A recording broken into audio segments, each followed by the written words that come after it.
The day I caught my fiancé cheating 2 days before our wedding. So, I've recounted this story a few times on Reddit, but I felt this subreddit would be the best way to get it out of my system. For reference, I'm now 31 years old male. However, this occurred in 2014, when I was 26 and my ex-fiancé was 25, female, let's call her Barb. We met in college and dated for 3 years before being engaged, with a wedding date set by the 4th year. Our parents are not well off financially, and she was in graduate school, so the financial duty fell on me, which totaled $20,000 and was paid in full 4 days before the wedding.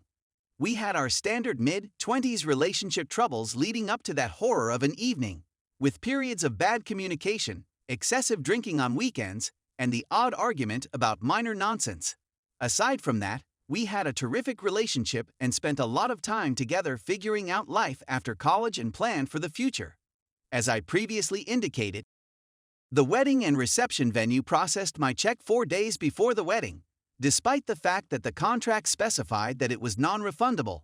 Over 120 guests had been confirmed, including a few dozen from out-of-state tuxes, and bridesmaid gowns had been measured and paid for, and everything was coming together. Now, before I continue talking, let's get to the inevitable of events that you're all interested in. The night in question was a Friday evening at our new apartment, which we'd moved into a few weeks before, and we'd invited around a dozen people over to pre-game before hitting the town's pubs. My buddy, whom I've known since kindergarten, we'll call him Ricky, was among this bunch of buddies. Barb and I had spent a lot of time with Ricky over the past 3 years, and he was undoubtedly one of her favorite of my friends, which is always great when you're so gets along with individuals in your social circle. The night began at a local establishment that allowed buyout. So by the time we left, a 1/5 Jameson and a third rack of Ewingling had been consumed, and everyone was intoxicated. The next 3 hours were spent moving between 2-3 bars, resulting in the whole group devolving into a drunken, aggressive mess. Most everyone went home when the bars closed, save for me, Barb, Ricky, and another couple who returned to our flat for a nightcap. Once back at our residence, the pair barely stayed for about 20 minutes before calling it quits and heading home, leaving me with Barb and freaking Ricky. I spotted Barb checking her phone more than normal earlier in the night in the bar, and Ricky checking his phone after she had locked the screen. I nearly put 2 and 2 together. But why would I be concerned about them plotting anything nefarious 2 days before I was going to marry this girl?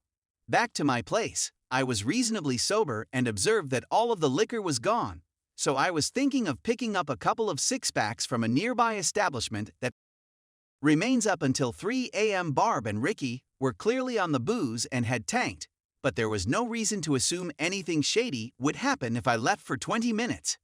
When I was in my vehicle, about to leave my apartment complex, I had a horrible sensation in my stomach that something wasn't right, which really terrified me out. So I contacted my closest friend, and he agreed to be picked up and accompany me on the beer run and back to the flat. We strolled up to the sliding glass door that led to my living room, which featured a couch to the immediate right, after getting some Bud Heavies and coming home. We opened the door, took 2 steps inside, and my ex-fiancé was fully naked and mounted on Mr. Ricky, thrusting tonsil deep into each other's throats. The remarkable thing about the circumstance was that neither of them seemed to realize that my friend and I were just 10 feet away, observing their intoxicated antics. I lost it after 7-10 seconds of trying to absorb the present scenario. Dropped the liquor, shoved her backward off Ricky fully, and delivered 2 powerful right punches to Ricky's eye and cheek while he was still flat on his back with the most horrified expression on his face.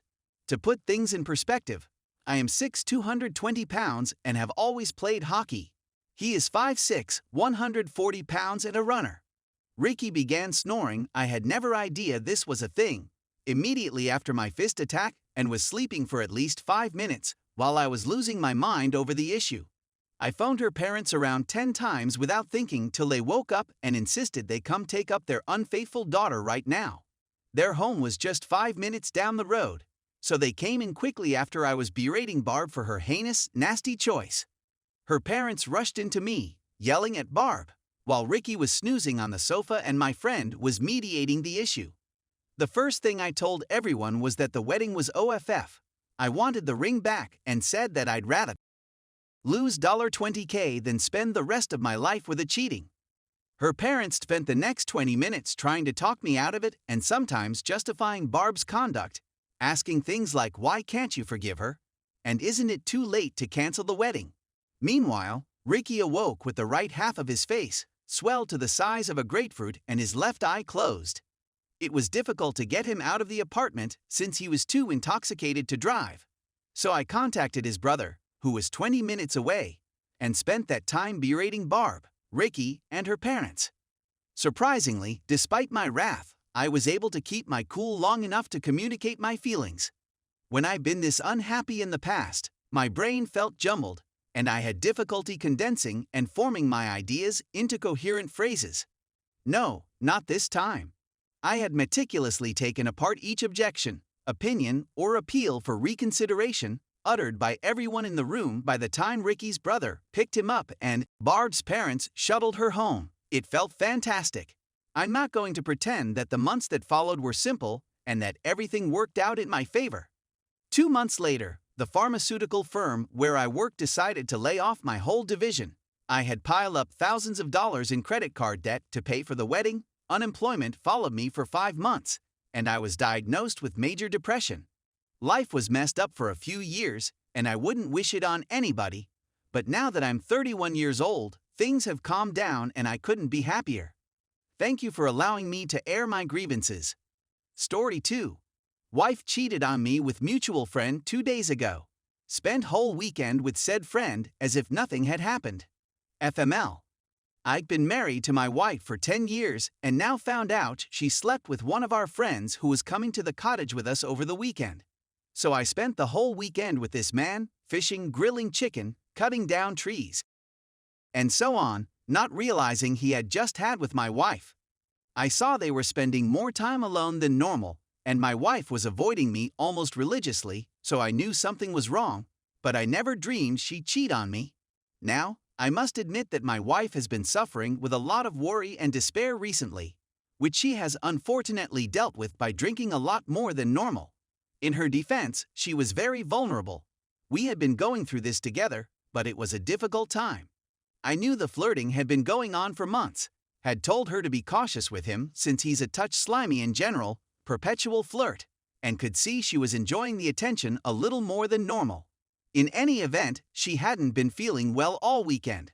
So when we got home from the cottage, I instructed her to go lay down while I finished unpacking and putting the kids to bed. She comes downstairs after they've been tucked away, weeping, and gives me the news.